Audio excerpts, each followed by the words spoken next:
Un Gbagbo chaud,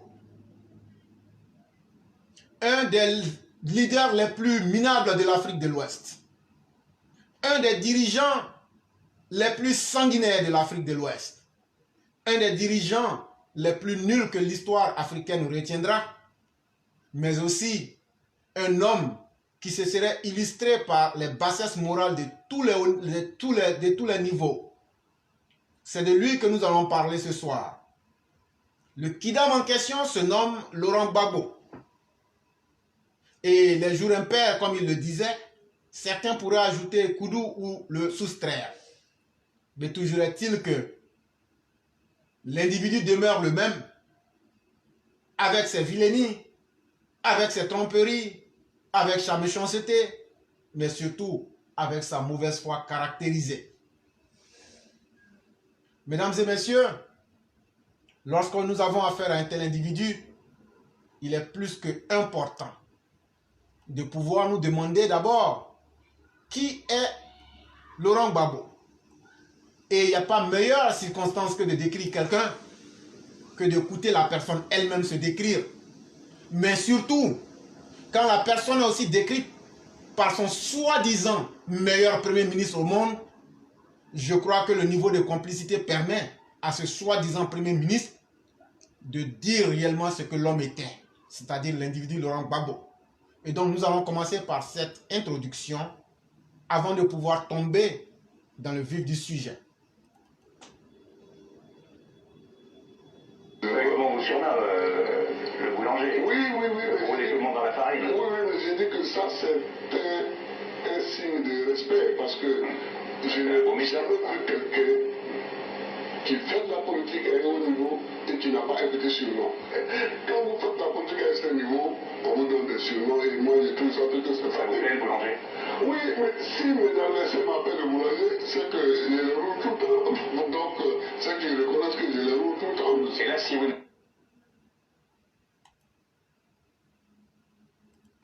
Comme je le dis souvent, vous savez, les Français ne pouvaient pas savoir qui est Gbagbo.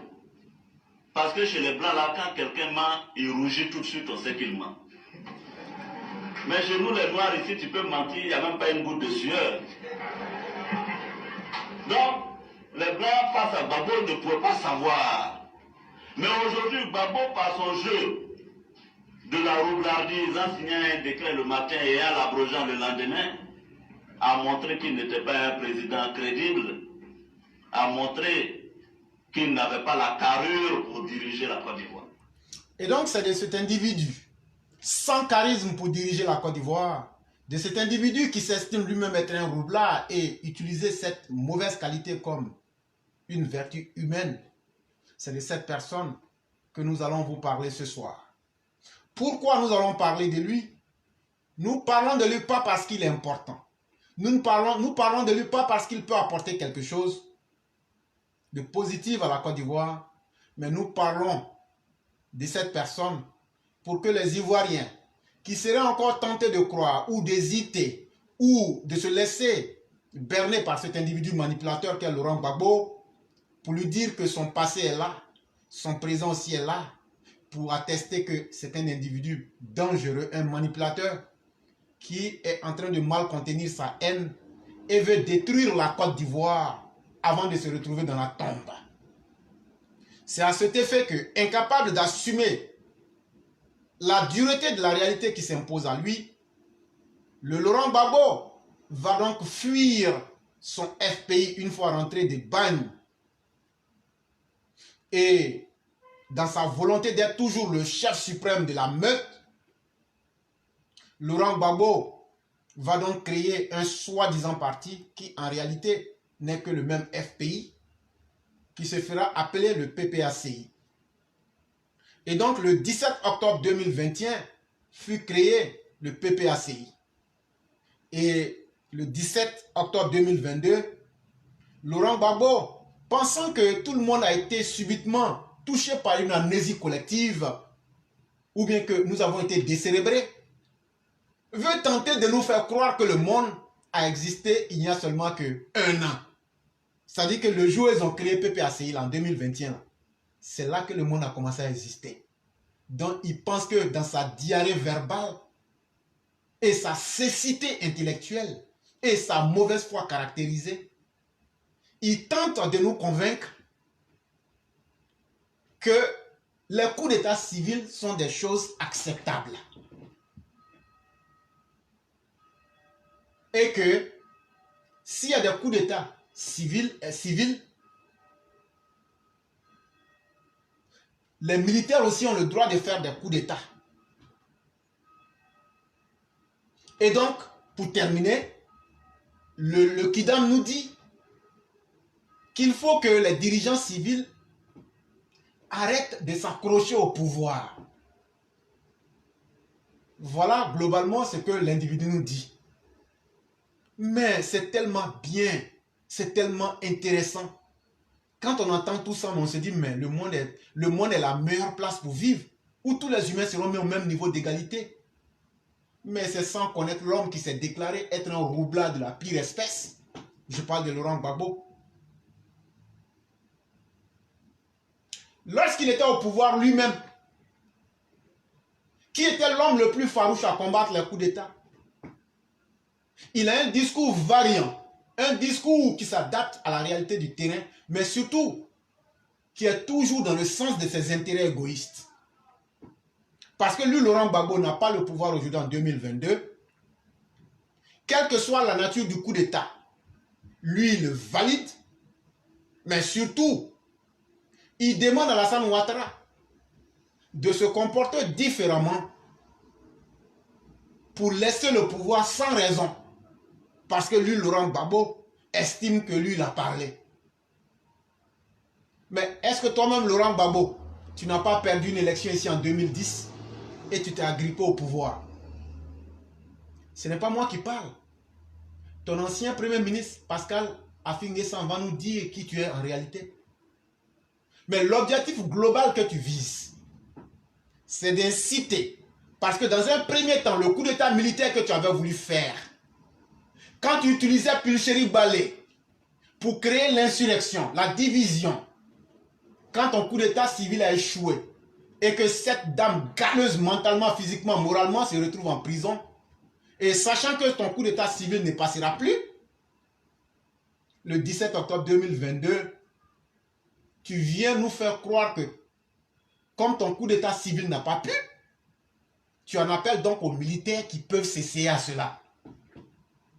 Parce que lorsque tu dis que les coups d'état militaires sont les réponses aux coups d'état civils, ça veut dire donc que tu valides cette thèse-là, tu l'acceptes, et donc tu voudrais qu'il y ait un coup d'état militaire. Laurent Gbagbo, tu as fini de parler pour toi, mais moi je te dis, le garçon que tu as en face de toi là s'appelle aussi Alassane Ouattara. Il n'y aura pas coup d'état militaire. Et dans le monde là, nos désirs ne deviennent pas des réalités. Ça, il faut le retenir. Mais troisième chose, dans ta perversité morale et mentale, tu t'ériges en donneur de leçons. Et tu parles d'Alassane Ouattara, mais en un homme vrai digne, tu ne peux même pas dire son nom. Comme de la manière moi je dis ton nom. Ça s'appelle de l'incapacité, de la lâcheté. L'incapacité d'assumer ce qu'on est, ce qu'on peut. Et tu fais dans la dérision. Je ne comprends pas pourquoi on s'agrippe au pouvoir, pourquoi on fait un plan, un plan de gestion, un programme de développement, mais est-ce qu'il faut finir son plan, sinon on va s'éterniser au pouvoir? Mais la question n'est pas de s'éterniser ou de ne pas s'éterniser, parce que nul n'est éternel sur la terre. La question de fond est la suivante, M. Laurent Gbagbo. Est-ce que tu as fait ce que tu devrais faire pour les Ivoiriens? Les 10 ans que tu as eu là, est-ce que tu as fait ce que tu as pu faire ce que les Ivoiriens attendaient? Et les 11 ans qu'Alassane Ouattara a fait, est-ce qu'il fait ou est-ce qu'il ne fait pas ce qu'il aurait dû faire pour les Ivoiriens? Voilà tout le fond de la question. Sinon, la reine d'Angleterre qui vient de mourir, elle s'est éternisée au pouvoir. Sinon, le roi de l'Arabie Saoudite, il s'est éternisé au pouvoir. Sinon, il y a encore la royauté en France. Il faut aussi, toi-même qui dis que tu es historien, il faut dire ça aux gens. Et donc, ce n'est pas la qualité, ce n'est pas, pardon, le temps qui est passé au pouvoir, mais c'est la qualité de l'homme qui gère le pouvoir et les résultats qu'il donne à son peuple. C'est de cela qu'il est question. Et donc, les choses étant globalement situées dans leur contexte, mesdames et messieurs, nous allons écouter ici cet individu. Je l'appelle bien individu, Laurent Gbagbo, et sa conception des coups d'État en 1999. Et vous allez comprendre combien de fois l'homme est variant. La caractéristique même des gens qui n'ont pas confiance en eux-mêmes, mais qui veulent toujours utiliser les autres pour atteindre leurs objectifs même les plus malsains. Comment tu peux prendre un être humain, un vieillard de surcroît, depuis les années 90 jusqu'aujourd'hui en 2022, il n'a aucunement gagné en sagesse, il n'a aucunement gagné en expérience de la vie et il n'a aucunement gagné en quoi que ce soit de positif. Et ça fait mal pour ce vieil homme.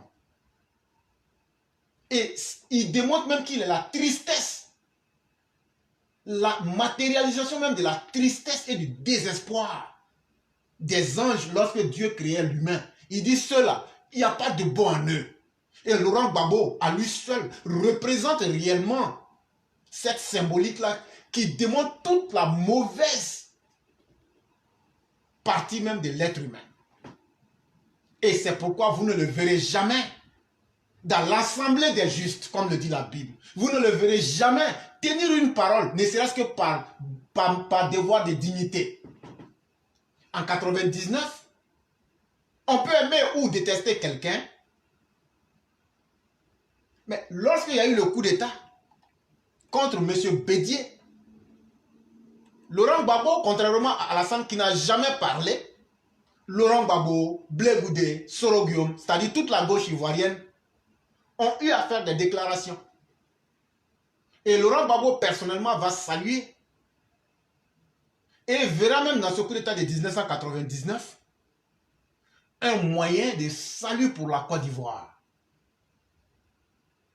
Mais lorsque lui-même il arrive au pouvoir, comment il vient au pouvoir et comment il gère son pouvoir. Et donc, écoutons l'homme en 1999. C'est vraiment important. Il y avait déjà 12. Une fois que j'ai parlé à maman que le coup d'État militaire existe, mais il y a aussi le coup d'État civil. Il y a aussi le coup d'État civil. Là, on n'a qu'à dire la vérité. On était en Côte d'Ivoire et puis il y a eu le coup d'État contre M. Henri Konan Bédier. Gbagbo Laurent, votre Gbagbo là, il était au Gabon et puis il a dit que le coup d'État est salutaire, c'est l'avancement de la démocratie. Cherchez dans les archives. Comment lui, M. Laurent Gbagbo? Laurent Gbagbo, moi je fais rien, toi, papa. Moi je connais Trabé Yagouri. Ça, tu peux les poser ça aux enfants qui viennent de naître là. Sinon, nous, les Coréens, on connaît l'histoire.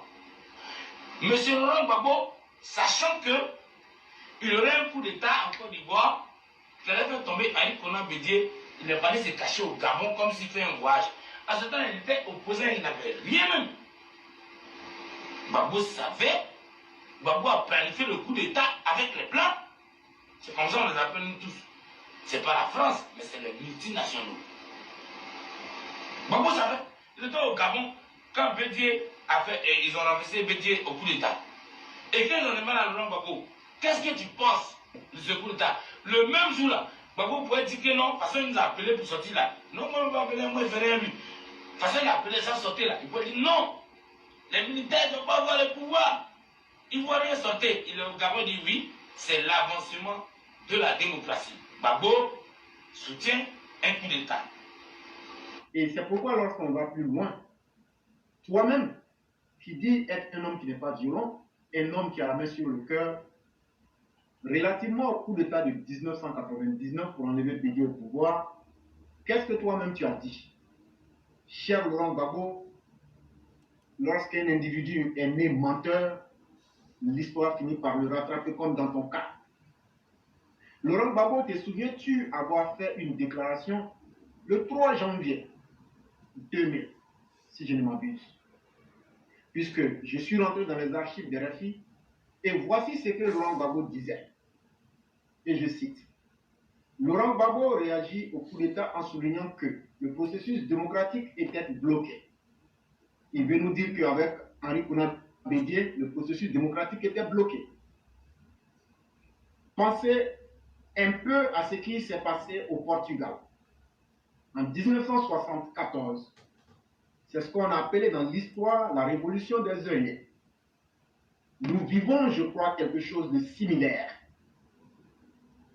Nous luttons, nous civils,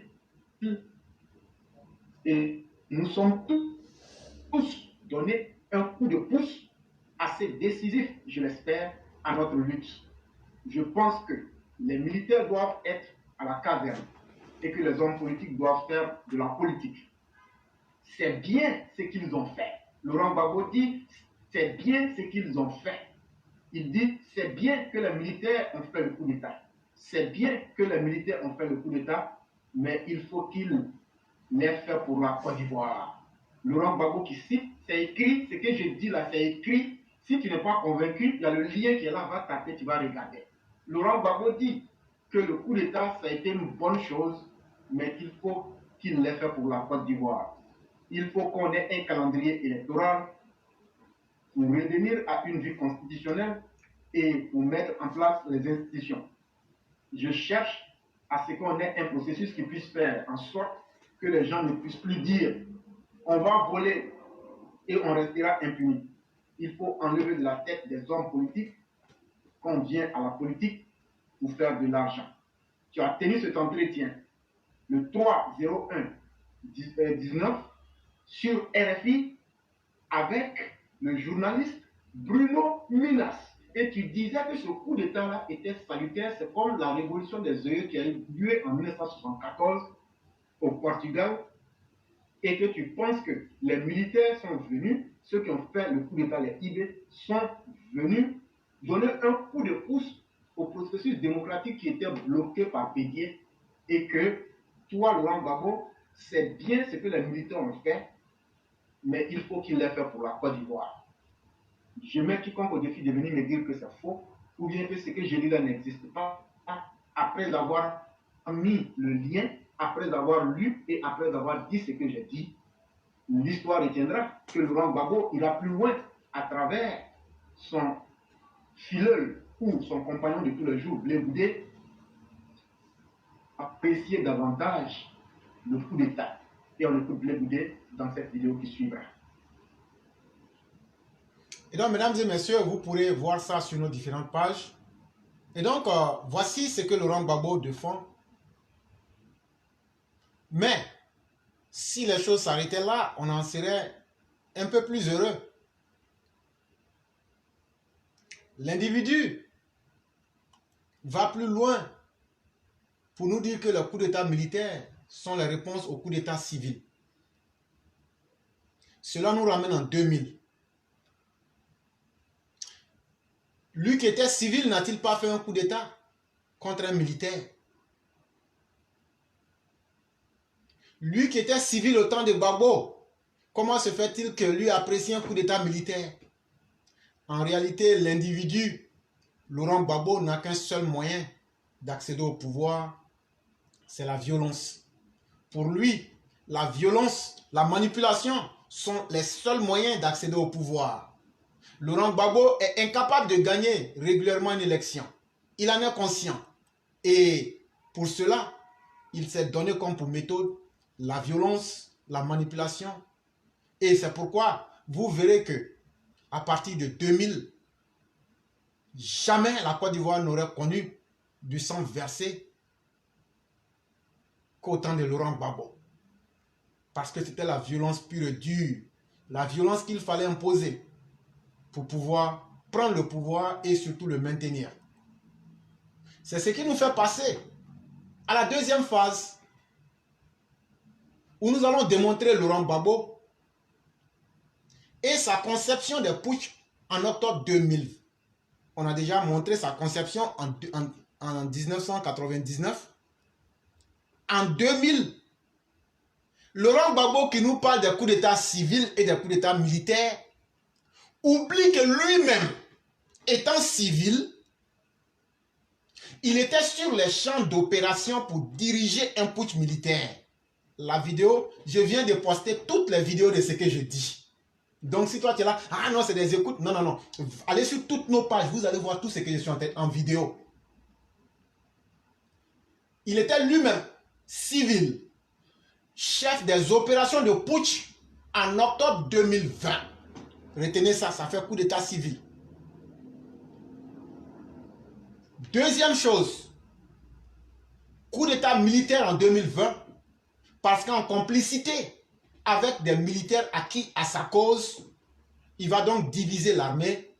Et c'est là que vous allez connaître les commandants Oulata et autres, qui vont parler pour dire qu'effectivement, lorsque vous voyez Laurent Gbagbo avec son téléphone en train de donner des coordonnées GPS et des trucs, des informations militaires, c'est eux qui ont appliqué pour qu'il arrive au pouvoir.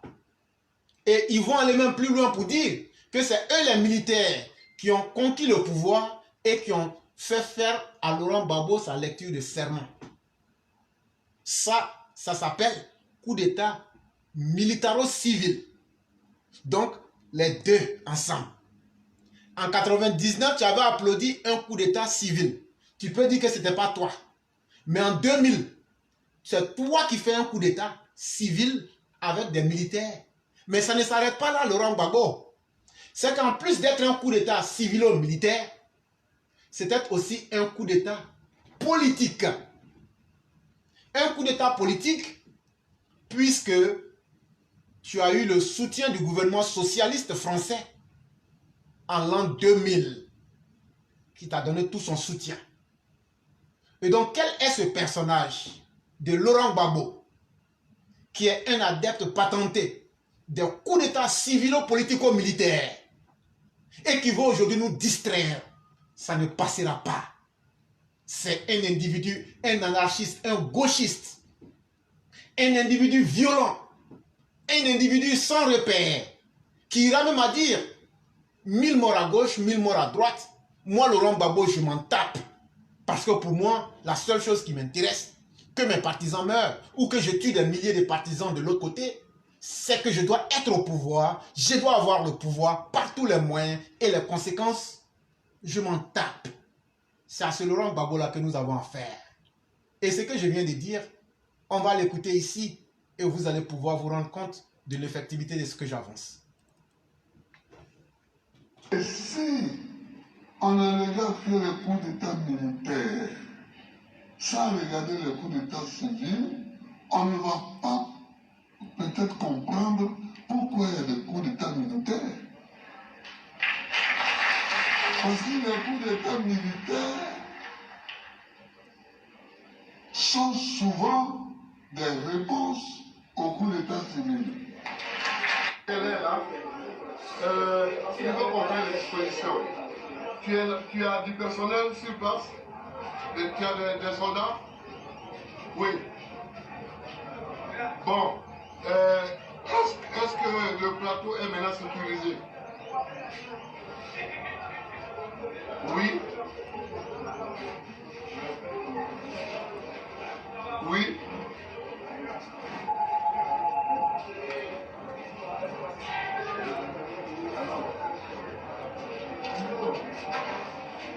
Oui, oui, oui.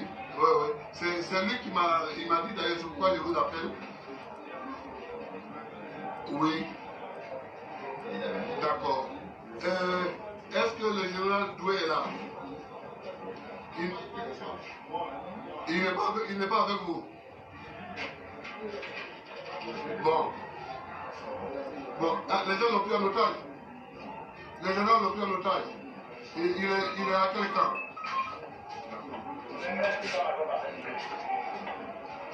Il est parti à Agba. Bon, d'accord. Bon, écoutez, il faut que... vous n'êtes pas dans la présidence. Bon, il faut aller pour sécuriser la présidence. Parce que d'ici ce soir, il faut que je fasse un tour symbolique à la présidence. Vous comprenez? Dès que j'ai demandé à la CNE d'aller siéger et de proclamer les résultats officiels, dès qu'ils vont le faire, je vais aller faire un tour symbolique à la présidence avec mes gars. Ce n'est pas pour rester, c'est juste pour faire un tour symbolique, voir, et puis je vais revenir. Et je vais demander à l'ambassadeur d'organiser les cérémonies pour qu'on commence à travailler aussi que dès demain matin ou ce soir, il faut que je nomme un Premier ministre. Dès que la proclamation est faite, il faut que je nomme un Premier ministre. Demain après-midi, il faut qu'on ait notre premier conseil de ministres. Vous comprenez? Donc, je compte sur vous pour sécuriser totalement la présidence. Et dès que Honoré Guy va proclamer les résultats, je viens faire un tour symbolique. Vous avez ces coordonnées. Bon, on a vos coordonnées. Je vous rappelle, quand vous serez à la présidence, vous avez les coordonnées de la maison ici. Bon, vous pouvez les noter.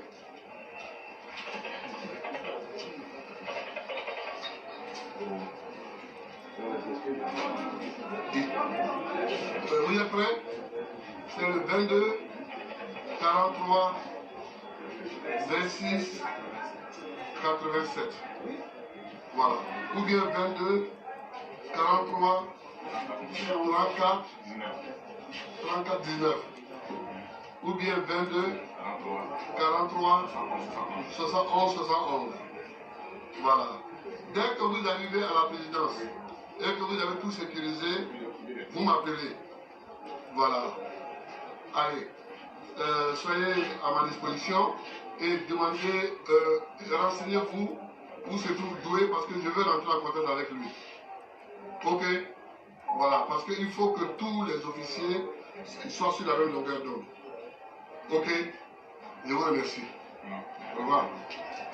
Les 25 et 26 octobre 2000, parce que Dieu Tout-Puissant, qui détient la royauté, le pouvoir et l'autorité des hommes, a effectivement utilisé puissamment un des vôtres, le commandant Oulata Gaudi-Pierre, pour établir Gbagbo, président de la République de Côte d'Ivoire et chef de l'État. Si je n'avais pas été aide du camp, commandant GSPR, chef du corps du 1er bataillon d'infanterie et commandant les camps d'Aquilo, en octobre 2000, Gbagbo Laurent n'aurait jamais été président de la République. C'est donc aussi l'armée qui a imposé Gbagbo au pouvoir les 23, 25, 26 octobre 2000. Ce n'est pas le combat et la victoire du FPI. Et c'est moi, inspiré par le Saint-Esprit, qui a forcé Gbagbo à prêter serment le 26 octobre 2000 à l'UNICEF. Demandez-lui. Oubliez un aspect, son aspect panafricaniste, mais qu'on sache qu'en octobre 2002, que c'est la France qui l'a mis au pouvoir. C'est la France qui a mis Gbagbo Laurent au pouvoir. Et je sais de quoi je parle. Voilà, donc contre Gbagbo, c'est la France qui l'a mis au pouvoir. Et je suis témoin, j'ai assisté et ça a été fait ici. Donc voilà, c'est comme aussi, oui, en 82, quand il est parti en exil, c'est la France qui l'a ramené aussi pour l'imposer au président Fogoyen en 88. Donc, d'où vient-il que chaque jour, oui, les bons de la France m'a fait ci, la France m'a fait cela, mais la France qui a fait beaucoup de bien aussi. Voilà, donc pour priver panafricaniste, le jour, mais la nuit, la France l'a aidé beaucoup. Et le jour, il pourfend la France. Bon, moi, je n'ai pas de problème avec ça, mais je dis qu'il faut être juste, il faut être franc, il faut être honnête. Il ne faut pas être dans la fausseté, dans la démagogie, dans la roublardise, et puis dans l'esprit trompeur. Merci Thierry. Il faut ajouter ça sur la question du panafricanisme plus haut. Merci. Et donc, celui qui vient de vous parler, c'était Oulata Gouadi, qui vous a clairement expliqué dans un français que tout le monde comprend comment ils ont fait pour prendre le pouvoir avec Laurent Gbagbo. Et vous avez entendu Laurent Gbagbo lui-même dire il faut que tout soit mis en place. Tu n'es même pas encore président, mais c'est toi qui donnes l'ordre au président de la CEI de proclamer les résultats. Qu'est-ce qui te donne l'impression que tu as gagné ces résultats? Et qu'est-ce qui te donne le moyen aujourd'hui de prendre le contrôle pour pouvoir influencer alors qu'il y avait une élection?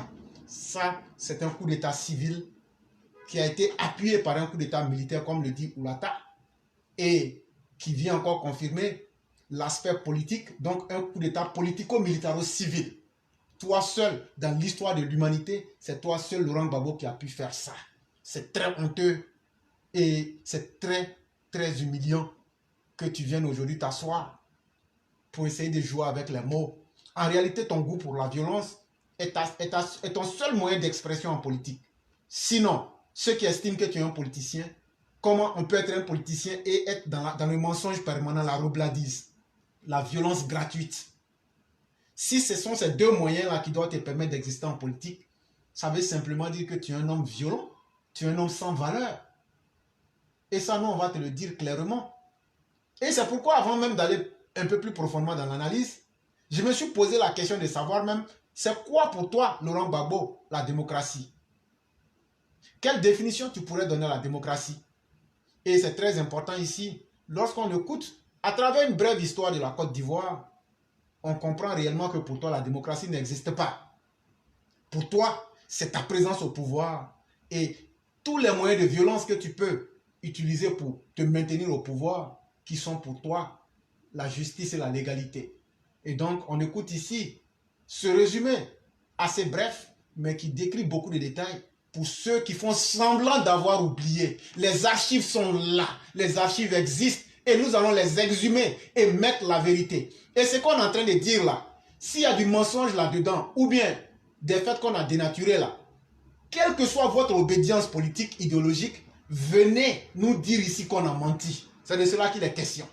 Et donc je lance encore un défi à tout le monde de venir ici nous dire ce que vous avez dit là c'est faux, ou bien ici c'est pas juste, ou bien de venir nous dire si eux savent plus ce qu'on a dit qu'il soit faux. Aujourd'hui, 25 octobre 2022, ayez le courage de sortir pour venir nous dire cela. Et donc on écoute ce résumé ensemble. On a fait des élections présidentielles en 2000 pour les plus jeunes. Et je parle sous vraiment, je prends à témoin tous ceux qui sont là, FPI, et puis je veux qu'on me dise, monsieur le ministre, ça là, c'est pas vrai, ce que vous avez dit là, c'est pas vrai. Lors des élections de 2000, Laurent Gbagbo et Robert Gueye se sont arrangés pour éliminer tous les autres candidats. J'ai dit à tous mes collaborateurs, notre prochain adversaire aux élections présidentielles, ce sera ni Ouattara ni Bédié, ce sera Gueye Robert. Alassane Ouattara, Rikona Bédié, même tous les candidats, 6 candidats du PDCI, Bombé, Lamine Fadiga, etc., tous éliminés. PDCI, en revanche, c'est la surprise. Aucun de ces 6 candidats n'a été retenu. Le poids lourd de la politique ivoirienne, l'ancien parti unique, celui d'Oufouet et de Bédié, n'aura pas de représentant. Et nous aurions préféré une alternance à la sénégalaise, c'est-à-dire par la vérité des urnes. Mais l'alternance s'organise en Côte d'Ivoire, j'allais dire de façon forcée. Et ils sont allés faire une élection présidentielle. Quand ils ont fait l'élection présidentielle, le lundi après les élections, Bamba Cheikh Daniel,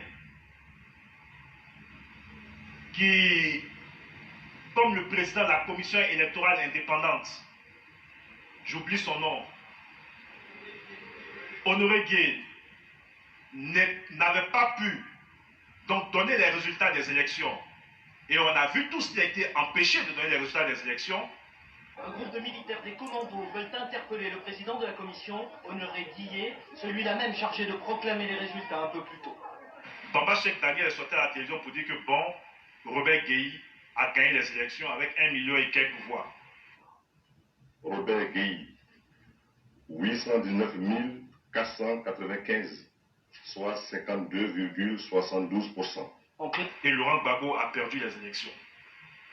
Si Laurent Gbagbo était démocrate, comme il veut se donner des donneurs de leçons aujourd'hui, qu'est-ce qu'il aurait dû faire? Il y avait une Cour suprême. Laurent Gbagbo aurait pu attendre, saisir la Cour suprême pour que la Cour suprême constate l'illégalité et la non-légitimité donc des résultats donnés par Bamba Cheikh Daniel. Mais Gbagbo a appelé tous les Ivoiriens à sortir puis à chasser Gueye. Je demande que dans toutes les villes de Côte d'Ivoire et dans tous les quartiers, les patriotes ivoiriens prennent la rue jusqu'à ce que le droit soit reconnu et jusqu'à ce que Gueye recule. Dès à présent, c'est moi, le chef de l'État de Côte d'Ivoire. Il a appelé les Ivoiriens à sortir dans la rue. Et qui est sorti dans la rue, en plus donc des Ivoiriens? Mais excusez-moi, mais il y avait l'armée devant les manifestants. Il y avait l'armée devant les manifestants pour faire partir Robert Gueye. Aussitôt, des masses de manifestants se déploient dans une ville déjà quadrillée par les forces de l'ordre. Partout dans la ville, on érige des barrages. Et c'est quand l'armée a fait partir Robert Gueye et que la télévision, tout ça a été pris, que Laurent Gbagbo est venu à la télévision alors qu'il n'a jamais été investi par qui que ce soit, Ivoirien, Ivoirienne. À partir d'aujourd'hui, je suis le président de la Côte d'Ivoire, je demande à la CEI de reprendre son travail. C'est un coup d'État. C'est un coup d'État. Parce que dans un État de droit, tu ne te proclames pas président. Si tu estimes que l'organe qui veut donner les résultats n'a pas pu donner, il y a la Cour suprême, mais il n'avait pas confiance à la Cour suprême. Et donc, mesdames et messieurs, vous aurez compris clairement les choses qui ont été situées. Et comme je le dis, tout existe en vidéo. Et tout ce que nous disons là, sur toutes nos plateformes, vous pouvez voir déjà la toute dernière publication que j'ai eu à faire. Cela nous fait passer, en réalité, à vous faire comprendre que Laurent Gbagbo est un gangster dans la politique. Ce n'est pas un gangster politique. Non, non. Clarifions bien les choses.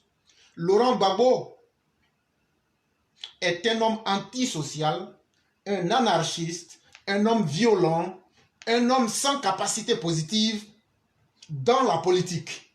Et donc, un mauvais grain sur la scène politique. Mais malheureusement, le 17 octobre 2022, cet individu sans valeurs aucune va se présenter en donneur de leçons. Et il parlait d'Alassane Ouattara. Et pour paraphraser ce qu'il disait, lorsqu'il affirmait qu'on ne doit pas s'éterniser au pouvoir, c'est parce que lui, Laurent Gbagbo, aujourd'hui, le fait qu'il n'est pas au pouvoir, là, ça le gratte à l'intérieur de lui-même. Ça le fait mal. Donc, il faut qu'Alassane Ouattara quitte là. Et comme il sait qu'il est incapable, son coup d'état civil a échoué. Il n'a plus les moyens politiques, comme la France de 1980, de 2000. Et il n'a plus les moyens militaires à sa guise. L'individu pense qu'avec des mots, des suggestions et des paroles, il va verser son venin pour distraire les gens. Mais comme c'est un perpétuel peureux, un lâche, il le fait comme s'il donnait des conseils. Mais Laurent Gbagbo, quand tu donnes conseil à quelqu'un là, toi-même là, il faut appliquer ça dans ta vie d'abord. Si tu veux qu'on respecte tes conseils, si tu veux qu'on respecte ton âge, toi-même là, prends ta vie, regarde. Et puis les conseils que tu as dit le 17 octobre 2022 là, applique ça dans ta vie familiale d'abord. Aie le courage d'aller devant Simone pour lui dire que tu divorces avec elle. Aie le courage d'être un homme vrai et de s'assumer lui-même. Aie le courage de regarder le mal que tu as fait aux Ivoiriens. Aie le courage de donner un bilan de ta gestion aux Ivoiriens. Aie le courage de dire aux Ivoiriens pourquoi tu n'as pas accepté que le recomptage des voix soit fait, puisque Gueye Robert aussi avait été déclaré vainqueur. Et pourquoi en 2011, tu t'obstines à demander à Alassane Ouattara d'accepter le recomptage des voix, alors que toi tu ne l'as pas accepté pour Gueye. Toi tu penses que tu es né de la cuisse de Dieu et que tes paroles là, ce sont les gens que tu as moutonnisés, les gens que tu as ensauvagés, c'est eux qui croient en toi. Sinon, nous, on s'en fout de toi, toi, Laurent Gbagbo. Tu n'es rien pour nous, et tu n'as jamais été quelque chose pour nous, et tu ne seras rien pour nous. Pour nous, tu n'es que le symbole de tout ce qui est la négativité. Donc, tes conseils à la tapette, ça n'intéresse personne. Mais si on fait ça, c'est pour te dire que c'est parce que tu es mal élevé. Comme toi, tu es un vieux mal élevé, nous aussi, on va se montrer un enfant sauvage pour te guider. Et moi, je suis prêt. Je ne connais pas pour quelqu'un. Je n'ai pas dit à quelqu'un de me suivre. J'ai dit, moi, je suis prêt à assumer. Et quand tu veux inciter à la violence, Laurent Gbagbo, tu crées la violence là. On va te liquider. On va prendre des gens pour aller chez toi et puis t'assassiner. Et puis on va voir les conséquences. On va voir la Côte d'Ivoire là. Nous tous, on va aller en enfer une fois et puis ça va finir. Mais ça ne va plus se passer comme ça se passait auparavant. Ça, il faut bien retenir ça. Ou mais si tes partisans nous écoutent, qu'ils retiennent très bien cela. Tu ne peux pas continuer à tuer des milliers de personnes, à détruire des vies. Si Alassane Ouattara t'a pardonné, les victimes cette fois ne te pardonneront pas. Et donc, voir toi, l'énergumène fatal, s'ériger en donnant des leçons à Alassane Dramane Ouattara sur le fait de ne pas s'éterniser au pouvoir. Mais en 2011, l'ONUCI, que toi-même tu as demandé de venir certifier les élections, on dit qu'Alassane a gagné. La CEI dit qu'Alassane a gagné. Cour suprême. Ton président de la Cour suprême est venu nous dire qu'il a été habité par le démon. Va lui demander, c'est quel démon qu'il a habité pour qu'il vienne pour mentir, puisque c'est ce qu'il a dit à tout le monde. Et ils vont rejeter les résultats de cette région. Comme si cela n'était pas des Ivoiriens. Mais tu l'as fait pour quelle raison? Pour te maintenir au pouvoir. Mais tu t'es pas limité à ça. Durant tout ton régime, tu as créé toute une nébuleuse basée sur les rapports ethniques et régionaux, notamment les gens de l'Ouest. À travers la charte de l'Ouest, tu as demandé à tuer toutes les autres ethnies de la Côte d'Ivoire pour que tu puisses te maintenir au pouvoir. De mémoire d'homme, cela n'a jamais existé en Côte d'Ivoire. Il faut qu'on te rappelle toi-même tes turpitudes. Parce que ça fait très mal que quelqu'un qui est le symbole même de la vilainie, de la turpitude sur terre, puisse venir donner des leçons à quelqu'un qui dégage des grandes valeurs morales. C'est vraiment le Satan qui rappelle au bon Dieu les bonnes mœurs. Et ça, nous, on ne peut pas s'asseoir pour regarder. Si Dieu ne veut pas jouer son rôle, soit nous, on va quitter derrière Dieu, mais on va lui dire nos vérités. Si Alassane Ouattara ne peut pas sortir pour te faire la vérité, si Alassane Ouattara n'a pas le courage de te remettre au pas avec la justice, moi, éclairage, je vais sortir pour te rééduquer, toi, Laurent Gbagbo, le vieil homme inconscient, criminel patenté. Et c'est là, je vais faire écouter ton premier ministre, le premier ministre que tu as nommé dans VC là, Afin Essan. Il va nous rappeler en vérité ce que tu es. Un assoiffé du pouvoir, un vampire, un individu sans foi ni loi. Malgré la vérité des urnes en octobre 2010, toi, Laurent Gbagbo, tu estimais que tellement toi tu es important, que la Côte d'Ivoire c'est toi. Je vais faire écouter ça ici aujourd'hui aux gens. Tu dis la Côte d'Ivoire même là, c'est toi Laurent Gbagbo. Donc là, toi tu ne peux pas identifier ta personne, dissocier ta personne de la Côte d'Ivoire. Pourquoi tu vas quitter? Tellement pour toi la Côte d'Ivoire c'est pour toi. Tu l'as dit, on va entendre ça ce soir ici. Mais ta piètre personne là, tu t'es accroché au mensonge pour ne pas quitter le pouvoir. Malgré la reconnaissance internationale de la victoire du président Alassane Ouattara. Ça, tu ne peux rien faire pour cacher ça. Parce qu'on allait devant l'UA, des aveux de votre part. On allait l'ONU, les 195 pays du monde disent qu'Alassane a gagné. La CEI dit qu'Alassane a gagné. Pour que toi-même tu puisses créer les mélanges. Ton président de la Cour suprême, Pablo, dit que les résultats que lui a proclamés là, c'était sous l'effet du diable. Donc de quoi est-ce que tu es en train de nous parler? Mais tout ça, on peut laisser. Pourquoi toi, tu n'as pas accepté de recompter les voix avec l'autre, Guy Robert, et puis maintenant tu veux qu'Alassane accepte de compter les voix avec toi? Toi, tu penses que tu es l'homme le plus puissant du monde, le plus beau. C'est pourquoi Alassane a méthodiquement coupé ta queue comme un fruit pourri. Et il t'a pas loupé. Il t'a pas loupé. Seulement que le travail n'a pas été fini. Ça, nous on va te dire ça. Mais la prochaine fois que tu es en train de faire, là, nous tous on prie Dieu pour que ça n'a qu'à arriver. On va voir si ce sont les Ivoiriens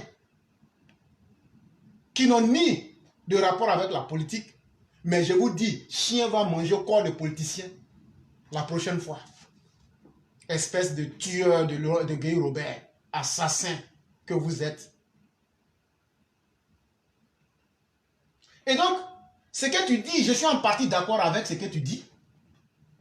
En face des individus rétrogrades, anarchistes, comme toi, la solution militaire est de mise pour te conduire dans ta déchéance comme en avril 2011. Effectivement, non seulement tu ne vaux rien, parce que j'ai dit que ce n'est pas la durée au pouvoir qui est importante, mais c'est la qualité de l'homme et les résultats qu'il donne.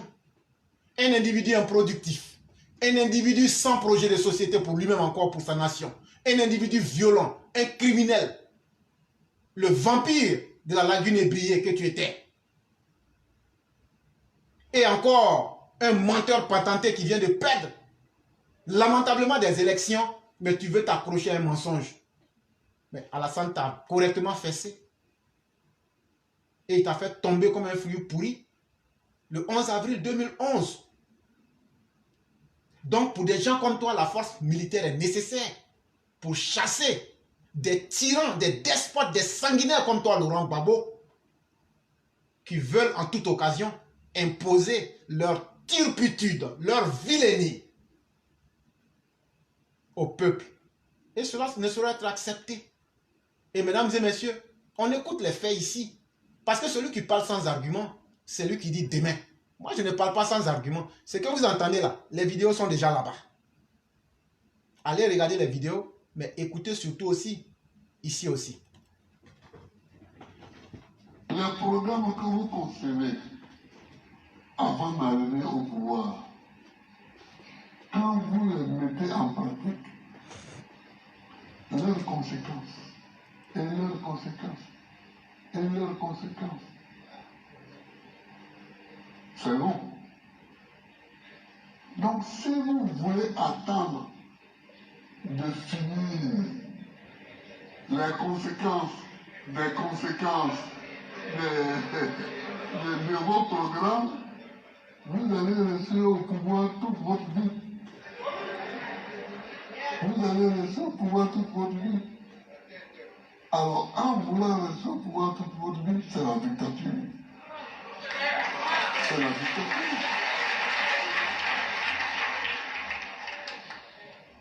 Donc, c'est pas la peine de vouloir être au pouvoir toute la vie.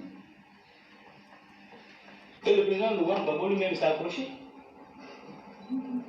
Quand les uns et les autres disaient qu'il avait perdu le pouvoir, et qu'on faisait même la guerre, que les gens mouraient, est-ce qu'il a dit non?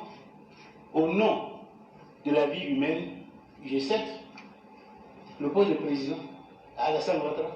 Est-ce qu'il a dit ça? Il s'est accroché. Il a accepté que les gens meurent autour de lui. Que tous ses partisans fuient le pays. Que toutes leurs maisons soient détruites. Que ceux qui n'ont pas fui, on les arrête pour les envoyer en prison. C'est pas ce qu'il a fait. Monsieur le Président, personne ne pourra vous convaincre. Hein. Non, mais écoutez, moi je suis en Côte d'Ivoire. Et toutes sortes de pays ont reconnu la victoire d'Alassane Ouattara. Donc là, on tourne en rond. Vous dites que beaucoup de pays ont reconnu depuis la victoire d'Alassane Ouattara. Oui, vous savez que beaucoup de pays ont dit que Ouattara est le nouveau président. Je vais vous donner le statut et puis je vais vous donner un document que nous, les gens de l'Ouest, nous avons fait pour confisquer le pouvoir. Pour garder le pouvoir, les consignes sont écrites. Ce document jette les bases d'une guerre ethnique. Ce responsable de la FESI décide finalement de nous le lire. Filles et fils du Grand Ouest, donnons-nous la main car l'heure est venue pour nous de nous exprimer. L'heure est venue de tuer et chasser les Afghans de chez nous. L'heure est venue de récupérer nos terres.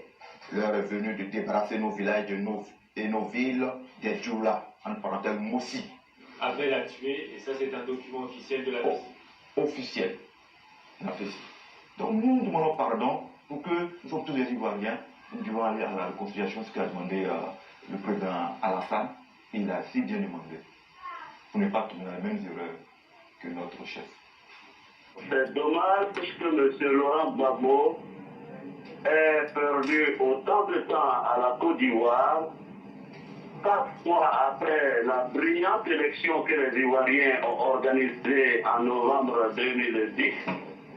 En plus, c'est dommage qu'il y ait eu autant de morts, de tueries, de gâchis. J'ai un vrai sentiment de gâchis aujourd'hui, alors que justement les forces républicaines de Côte d'Ivoire viennent de mettre aux arrêts M. Gbagbo et son époux. Et donc, mesdames et messieurs, après avoir entendu tout cela, vous allez pouvoir vous faire facilement les idées et comprendre qui véritablement Laurent Gbagbo est. Et pour terminer, voici la conclusion que je donne. Mais ce n'est pas moi-même qui parlerai, c'est un des anciens collaborateurs de Laurent Gbagbo, un de ses anciens collaborateurs qui dit avoir aidé Laurent Gbagbo dans son coup d'État civilo-politico-militaire en 2000 à prendre le pouvoir, Oulata Gouadi, donc un de ses anciens complices, qui donne ces conseils-là pour que les uns et les autres puissent se méfier de Laurent Gbagbo comme de la peste. Et donc voici cette conclusion, et c'est elle qui va donc mettre fin au Gbagbo Show de ce soir. Les parents s'écartent désormais du Gbagbo, adeptes de la démagogie, de la récupération politique et de la manipulation des esprits. Exactement comme un digne agitateur politique des temps glorieux du communisme. Je le dis parce que je suis la victime vivante, grâce à Dieu, de son cynisme et de sa cruauté. Je suis témoin de sa reblardise politique. Et donc, mesdames et messieurs, je vous dis merci de nous avoir suivis. C'était tout pour aujourd'hui. Sur le criminel Laurent Gbagbo, comme chacun peut le constater, Laurent Gbagbo n'est plus à démontrer aux Ivoiriens. Laurent Gbagbo n'est plus l'homme qu'il faut dire à un Ivoirien, est-ce que tu le connais? Je pense que quand tu dis à un Ivoirien, est-ce que tu connais Laurent Gbagbo, ça veut dire que Laurent Gbagbo a travaillé, comme on l'appelle, il a fait des choses positives, et que tu veux essayer de convaincre quelqu'un, est-ce que tu connais Laurent Gbagbo? Voilà ce qu'il a fait de positif. Et je pense que ce monsieur, on n'a pas besoin de dire à un Ivoirien qui est Laurent Gbagbo. Remontons les faits. Éclair a dit beaucoup de choses sur Laurent Gbagbo. Mais je pense que pour les opérateurs avertis, mais le bilan de Laurent Gbagbo ne pouvait être ça. Mais je l'ai dit, concernant le coup d'état civil, quand on a regardé l'histoire de la Côte d'Ivoire, Laurent Gbagbo est le premier Ivoirien à avoir fait un coup d'état civil en Côte d'Ivoire. Ça, il faut le mentionner ça aux Ivoiriens. Il faut dire aux Ivoiriens que Laurent Gbagbo est celui-là même qui est le père d'un coup d'état civil en Côte d'Ivoire. La fois passée, j'ai eu à le dire dans mon intervention, il a forcé Honoré Gueye, et comment on l'appelle, celui qui était en charge de la commission électorale indépendante, lorsque Robert Gueye a été déclaré vainqueur. Laurent Gbagbo avait la complicité du Parti socialiste, on brigandait les élections. Et la bande audio que le éclairage a fait passer, mais vous avez entendu les discours de Laurent Gbagbo, les discours des brigands, les discours violents, qui disaient à toutes ces personnes, ces jeunes qui se réclament patriotes, de se lever et de faire barrage à Robert Gueye, et de prendre la rue jusqu'à ce que Gueye recule. Et c'est ce qui a été fait. Mais est-ce qu'on peut aller à des élections, comme on appelle, être sûr de gagner ces élections, et puis venir anticiper la proclamation des résultats et s'auto-proclamer comme président? Mais vous voyez là qu'il y a quelque chose qui ne va pas. Il y a quelque chose qui ne va pas. Mais quand on regarde tout ça là, mais Laurent Gbagbo est très mal placé pour donner des conseils à quelqu'un. Moi, je le dis à qui veut l'entendre. Parce que nous avons été témoins de l'histoire. Celui qui n'a pas été témoin de l'histoire, c'est cette personne-là qui peut se faire, comment on appelle, d'autres idées. Mais nous qui avons été témoins de ce que Laurent Gbagbo a fait en Côte d'Ivoire de mauvais, on ne peut pas nous tromper avec ses discours. Et quand il a fini d'usurper le pouvoir, sa première sortie et ses premières actions ont été dirigées contre le Nord. Tout le Nord de la Côte d'Ivoire était dans le filet de Laurent Gbagbo. Et Laurent Gbagbo ne voulait pas entendre parler du Nord. Donc il a initié, en tout cas, une chasse aux sorcières qui est cadre du Nord. Ils étaient dans l'administration. Et tous les fils du Nord qui n'étaient pas avec Laurent Gbagbo étaient considérés comme des ennemis et qu'il fallait les traiter comme tels. Et c'est ce que Laurent Gbagbo a fait. Laurent Gbagbo n'a pas eu de programme de société. Il est venu avec un programme pour diviser les Ivoiriens, pour exterminer une partie du peuple qui est le Nord. Mais quand on a connu tout ça, on a connu tout ce que vous connaissez. Mais est-ce que Laurent Gbagbo, pour une personne qui est normale, qui a toutes ses facultés en place, peut venir donner des conseils à un président démocratiquement élu, comme le président Alassane Ouattara? Moi, j'ai dit non, ça ne peut pas se passer. Il faut faire comprendre à Laurent Gbagbo que son discours populiste là est passé. Le moment est passé, nous voulons passer à une autre étape. Et depuis que le président Alassane Ouattara est arrivé au pouvoir, nous voyons l'évolution du pays. Quand vous regardez sur le plan communautaire, et je pense que les choses vont bien dans ce sens-là. Vous regardez sur le plan des infrastructures, et là, je ne citerai même pas ce que le président Alassane Ouattara a pu faire. Et donc aujourd'hui, la Côte d'Ivoire respire mieux. Il faut le dire clairement au PPACI. Tout ça à tous les partisans de Laurent Gbagbo. Et on a vu, dès que vous parlez à l'époque, vous étiez soutenu comme un ennemi de la République. Vous portez, comme on appelle, un boubou, on vous taxait d'étrangers. Et donc dans ce pays-là, on ne pouvait plus s'habiller comme on voulait. On pouvait te regarder comme ça, mais sans que tu ne dis mot, on va dire lui là, il n'est pas avec nous. Lui là, il n'est pas avec nous, donc il faut le tuer. Et c'est dans ça, beaucoup de personnes se sont retrouvées en exil.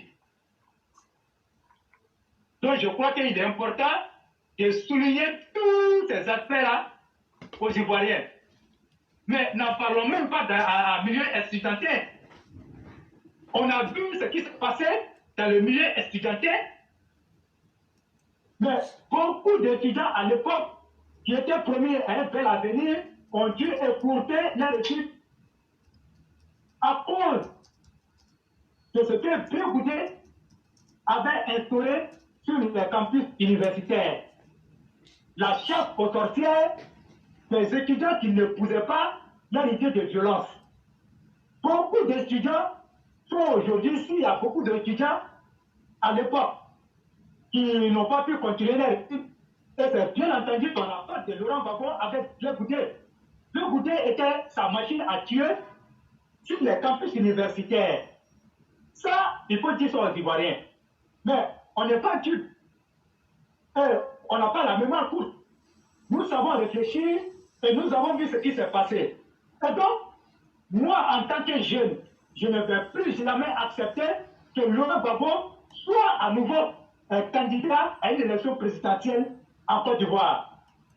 Et je le dis, quand vous regardez la création du PPACI, mais le PPACI a été créé sur le fond des haines.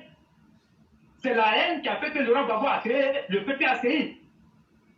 Parce qu'il était en balance avec Akin Guessa. Et lui qui disait que lui, il est quelqu'un qui est ouvert au dialogue, il est quelqu'un comme on appelle, qui n'acceptent pas le État, qui n'acceptent pas la dictature. Alors, pourquoi Laurent Gbagbo voulait s'approcher au FPI? Et comme c'est quelqu'un qui est méchant, c'est quelqu'un qui veut toujours paraître, il a voulu qu'Atin descende dans le FPI. Atin descend a dit non. Et donc c'est comme ça, il va aller créer le PPACI, mais il part créer le PPACI avec quel type de personnes? Regardez bien ceux qui composent le PPACI aujourd'hui. Vous allez comprendre qu'il est parti avec les caciques du PPACI, avec, comme on appelle, les violents du PPACI, avec les bandits, comme on appelle, de l'ancien FPI, avec les brigades du FPI pour aller faire du PPACI. Mais en réalité, le PPACI n'est pas un nouveau parti. Le PPACI, c'est un ancien parti avec des anciens hommes. Donc, il faut que ça soit clair. C'est un ancien parti avec les anciens hommes. Quand vous regardez les Assoadou, vous regardez les Tano Didier, vous regardez toutes ces personnes-là. Mais c'est quelles personnes qui aujourd'hui là-bas peuvent parler de paix? Et pour eux, il faut que la Côte d'Ivoire redevienne dans leurs mains. Et maintenant, ils vont commencer à chasser les Ivoiriens, comme ils aiment bien prononcer ce mot-là, les Ivoiriens, les vrais Ivoiriens. Mais Laurent Gbagbo, toi-même qui n'es pas un vrai Ivoirien, toi-même qui n'es pas un vrai Ivoirien, quand vous parlez de vrais Ivoiriens, mais nous-mêmes là, nous on s'étonne. Parce que le président Alassane Ouattara, il a été le seul parmi vous, toi, Henri Konan Bédié, à démontrer par A plus B aux Ivoiriens que lui, il est bel et bien Ivoirien, de père et de mère et de souche multiséculaire. Mais vous avez été incapable, et vous êtes accroché, comme on appelle, à l'ivoirité, alors que vous-même, vous êtes des étrangers. Moi, je vais le dire ça clairement, vous êtes des étrangers, donc il est important de le dire. Et donc, je reviens sur le coup d'État civil, comme lui l'a dit. Il a pu réussir le premier coup d'État civil. Ça lui a bien marché. En 2010, Laurent Gbagbo récidivise. Il a voulu faire le même scénario de 2000, comme ce qu'il a fait face à Gueye. Pendant que la commission électorale indépendante dirigée par Issou Bakayoko, et je précise aux Ivoiriens que c'est Laurent Gbagbo qui a choisi Issou Bakayoko. Parce que quand il y a eu la double dissolution en 2009 et 2010, nous étions à l'approche des élections et il fallait proposer un autre candidat qui allait être quand même accepté de tout le monde. Et je crois que c'est Laurent Gbagbo qui a dit que lui voulait Issou Bakayoko. Et donc c'est comme ça, les gens ont choisi Issou Bakayoko pour continuer le processus là où Mambé l'avait laissé quand Gbagbo l'a chassé de la CEI. On va à des élections, le président Alassane Ouattara gagne les élections, Laurent Gbagbo savait très bien qu'il allait perdre les élections. Alors, il a armé Damana Pikas et Veille Topa, les deux commissaires centraux, et qui étaient à la commission électorale indépendante avec des revolvers. Je dis bien, je perds bien mes mots. Ces deux voyous-là, ces deux brigands-là, avec des pistolets à la commission électorale indépendante. On va à la proclamation, le président Alassane Ouattara gagne les élections, Damana Pikas rentre en jeu avec Veille Topa. Ils vont déchirer les résultats officiels de notre élection présidentielle que l'Union européenne, l'ONU et une partie de l'État de Côte d'Ivoire a financé. Laurent Gbagbo va confisquer ce pouvoir-là. Damana Pikas va déchirer les résultats officiels d'une élection présidentielle et dire que ces résultats qui ont été proclamés n'ont pas été consolidés. Alors que quand vous voyez Bamba Yakuba à l'antenne, ça veut dire que tout est prêt et il vient. Mais tout a été prêt, mais comme ce n'était pas de leur goût, ils savaient qu'ils allaient perdre le pouvoir. Alors, il fallait venir empêcher la proclamation des résultats. Et tout le monde a dit. Lima a fait le tour du monde et tous les journalistes étaient présents. et donc nous avons vu. On nous dit pourquoi Issou Bakayoko s'est retrouvé au golf. Mais moi, je suis en train de me poser la question, mais pourquoi ces personnes-là posent la question? Ils ne voyaient pas ce qui se passait. Allez-y sur les propos de Mamadou Koulibaly. Mamadou Koulibaly avait dit de dire que le président Alassane Ouattara a volé les élections, il y a eu faute, on mélange tout et reprend. Mais vous avez vu, malgré qu'ils ont supprimé cette région, mais le président Alassane Ouattara a gagné. Issou Bakayoko se retrouve au golf pour proclamer les résultats. Naturellement, le président Alassane Ouattara, puisque c'est lui qui a été proclamé vainqueur par la CEI. Et il y a des choses aussi qu'il faut préciser et éclairer aux élèves de la classe, c'est que l'ONU, la présence de l'ONU en Côte d'Ivoire a été faite sur la demande de Laurent Gbagbo. Et Laurent Gbagbo a dit que le représentant du secrétaire général de l'ONU devrait venir certifier les résultats de l'élection présidentielle, bien entendu après la proclamation officielle de la CEI. Le Conseil constitutionnel ne venait que prendre acte de la décision de l'ONU, parce qu'en ce moment-là, la loi des Nations Unies est surprenante. Et le Conseil constitutionnel, à partir du moment où Laurent Gbagbo a accepté, en tant que président, a accepté que Charles vienne certifier les élections. Et c'est ce qui s'est passé. Donc, Laurent Gbagbo ne peut pas venir dire, remettre en cause ce que le secrétaire, le représentant du secrétaire général, M. Choi, a dit. Quand il le dit, lui-même, il enfreint à la loi, il enfreint en tout cas à ses propos qu'il a tenus. Et donc, on proclame les résultats, il dit non, c'est pas ça. Maintenant, il y a une réponse. Comme quand il était pressé pour être possédé par le diable, parce qu'il était possédé par le diable, dansait tellement dans son corps qu'il ne pouvait pas s'arrêter, il ne pouvait pas s'asseoir sur place, donc il fallait qu'il sorte pour danser et pour venir tout gâter. C'est comme ça, on dit Issou Bakayoko, tu n'as plus de pouvoir, mais Yao Pondé va venir dire ce qu'ils appellent le droit. Alors, lui va venir avec des thèmes vraiment qu'on ne comprend pas, dire que Issou Bakayoko n'a pas proclamé les résultats dans le délai imparti et que Issou Bakayoko devait proclamer les élèves, comment on appelle les résultats dans les 72 heures. Moi, j'ai dit, toutes les personnes, tous les élèves de la classe qui ont le code électoral de 2010, moi, je vous demande pardon, allez-y prendre le code électoral sur la partie de proclamation des résultats, vous allez voir nulle part où c'est écrit que la CEI avait, comme on l'appelle, 72 heures pour proclamer les résultats. Et vous allez venir me dire si c'est faux. Et ce qui est écrit dans l'article, il est dit que la CEI, à 72 heures après la proclamation des résultats par la CEI, comment on appelle, la CEI a 72 heures pour acheminer les PV, je dis bien les PV qui ont été sortis des bureaux de vote. La CEI avait 72 heures pour faire acheminer ces résultats-là, ces PV-là, au Conseil constitutionnel. Voilà ce qui était écrit. Mais comme vous savez, quand vous êtes dans une où les gens n'ont pas la culture, en tout cas de la loi, où les gens ne lisent pas, ces gens de situation-là peuvent passer.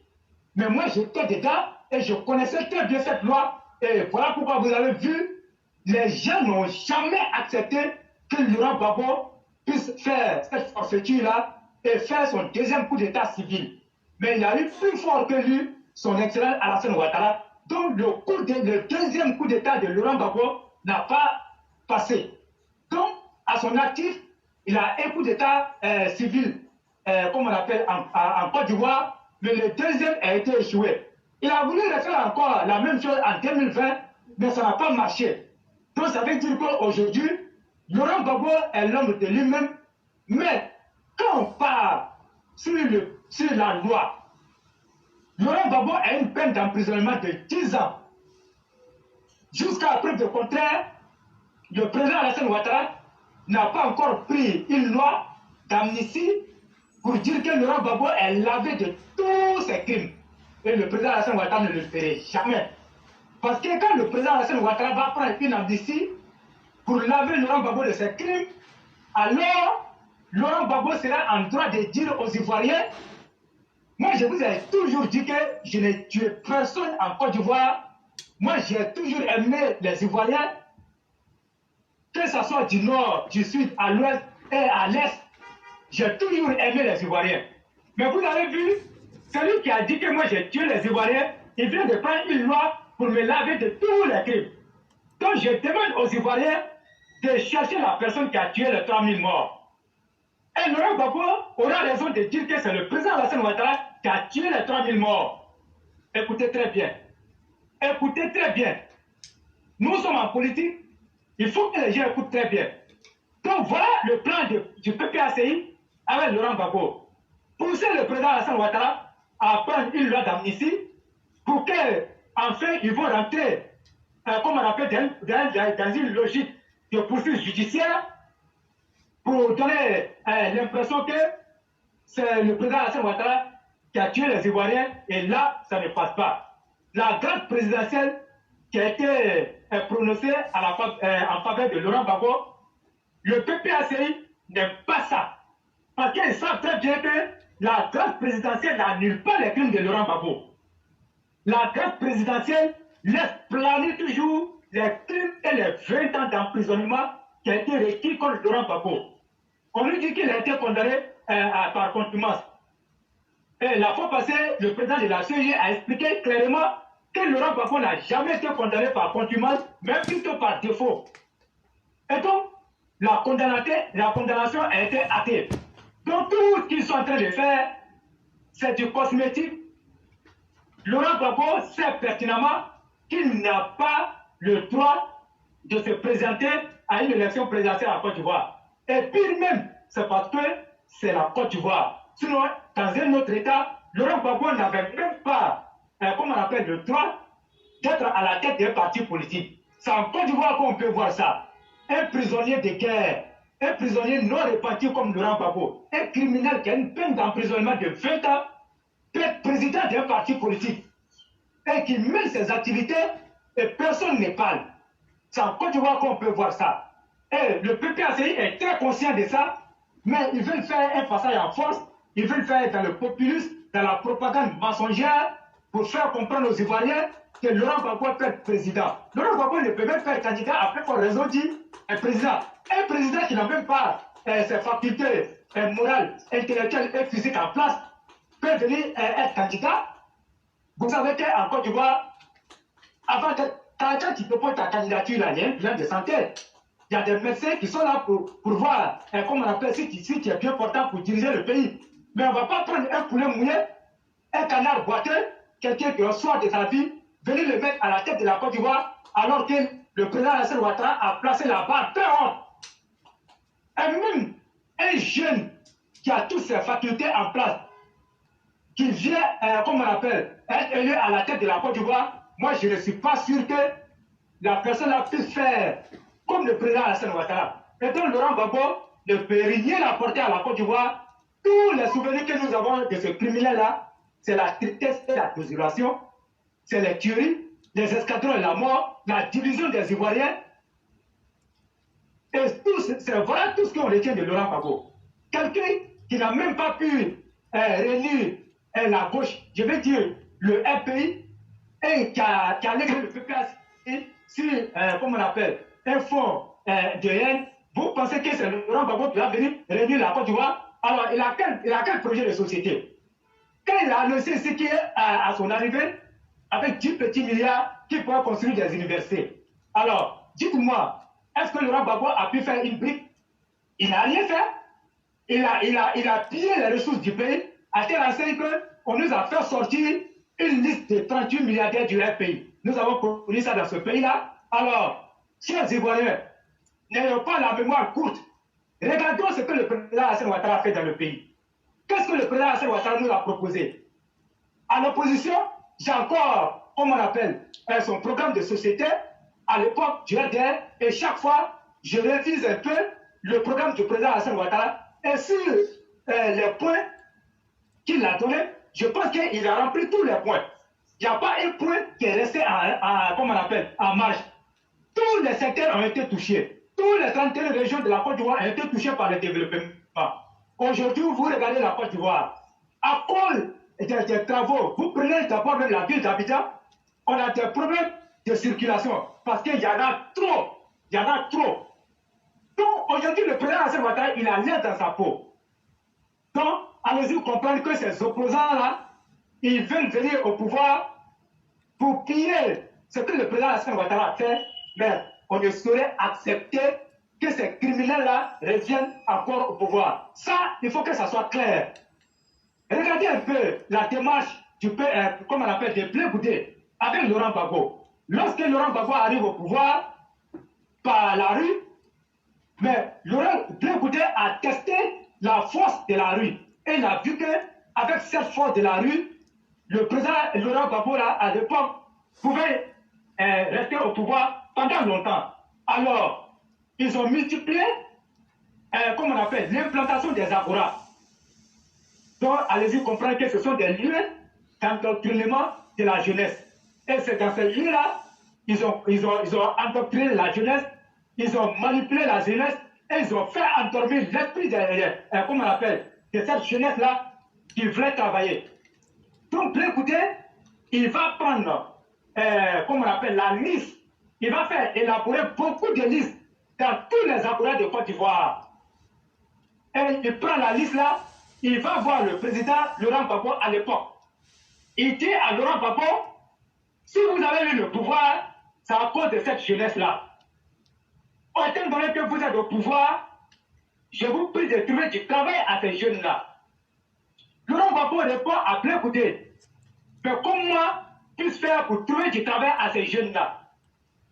Blé Goudé, dans un esprit, comment on appelle, diabolique, de manipulation, qui connaît très bien, qui s'y connaît dans la roublardise, a dit à son mentor, tu peux trouver du travail à toute cette jeunesse-là.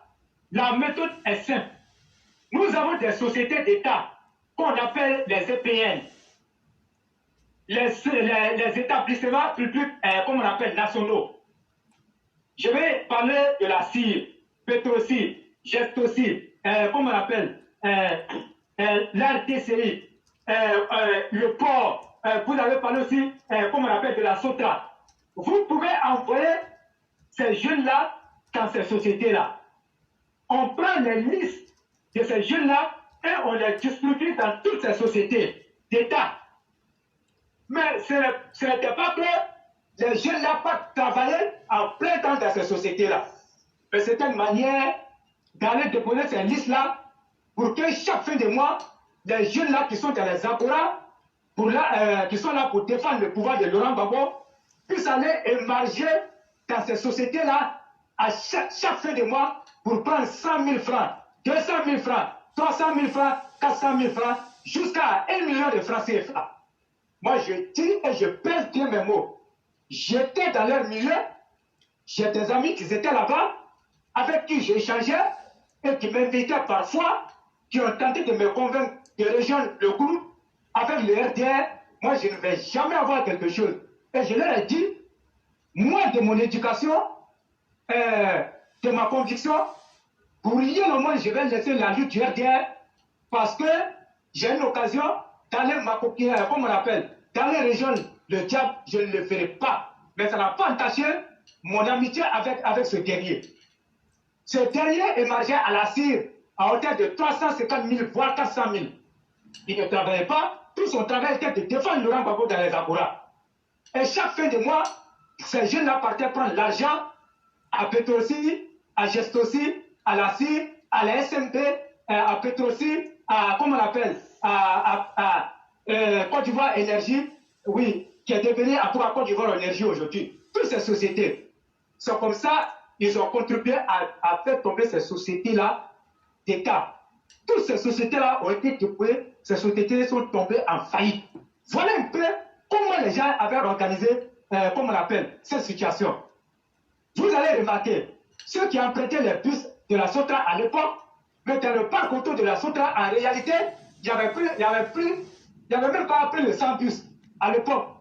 Quand tu sortais à 5 heures pour aller à l'école, mais tu pouvais arriver à l'école à 10 heures parce qu'il n'y avait pas de bus. Regardez la CIR. Et tous les patriotes qui avaient comme on appelle, des voitures, partaient se servir en carburant à la CIR. Même à la présidence, chacun rentrait là-bas, il se servait et sortait, et comme il voulait.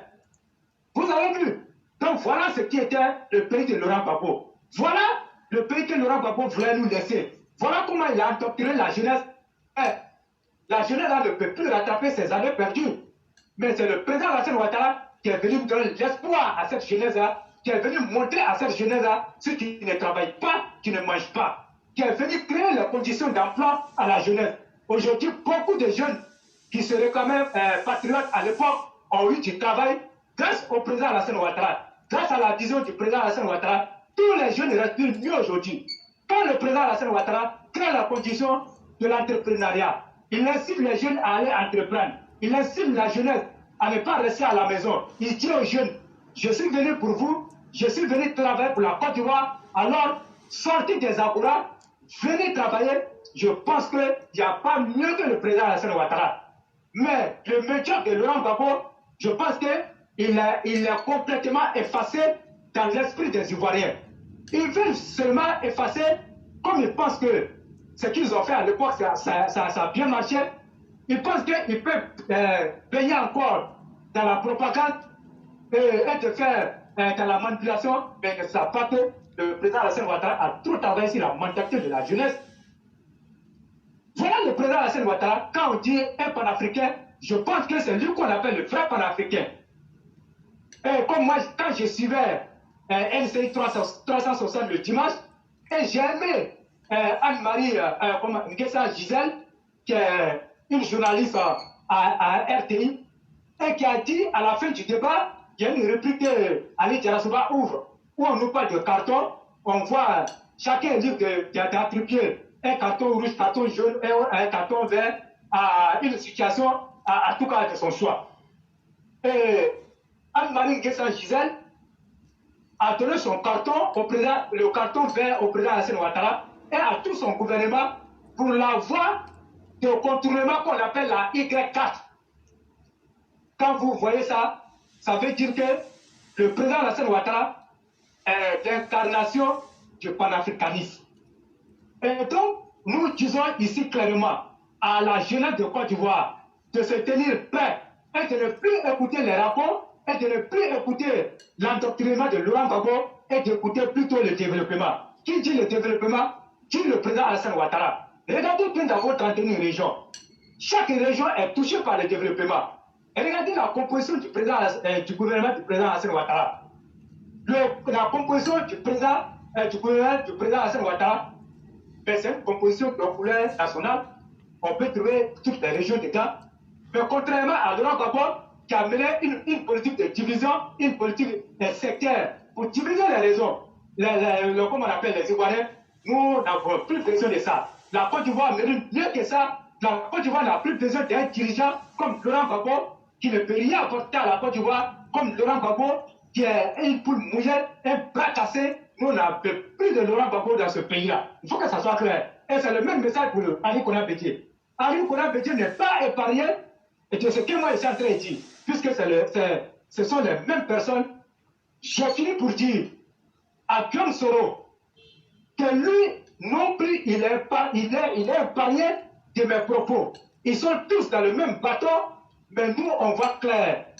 Tous les collaborateurs de Guillaume Soro, aujourd'hui, avec le temps, ont compris que Guillaume Soro a mis leur vie en péril et qu'il ne peut rien faire. Que ce soit Laurent Gbagbo, que ce soit Guillaume Soro, que ce soit Henri Konan Bédié, leur espoir, c'est le coup d'État. Voilà pourquoi Laurent Gbagbo, aujourd'hui, a le culot de dire aux Ivoiriens que le coup d'État, comme on l'appelle, civil, militaire, sont la conséquence, comme on appelle, des dirigeants. Ça veut dire que ceux qui s'approchent au pouvoir. Mais Laurent Gbagbo, tu as la mémoire courte. Tu t'es approché au pouvoir en 2010. Mais pourquoi quand les Ivoiriens mouraient, quand toi-même tes partisans mouraient, tes partisans se retrouvaient en exil, Pourquoi tu n'as pas laissé le pouvoir? Tu t'es approché, ça veut dire que tu t'en fous et tu t'en moques royalement de la mort des Ivoiriens, même des propres partisans. Je dis aux Ivoiriens, regardons l'avenir, mais l'avenir, c'est avec le RHDP et l'avenir, c'est avec le président Alassane Ouattara. Et que je vous ai quelque chose à ajouter. Vraiment, c'est tellement bien dit, cher frère. Et vous avez tout dit. Hein? L'avenir, c'est avec un dirigeant qui a une vision et qui a des actes concrets à son actif, Alassane Ouattara. C'est ce que j'allais ajouter aussi.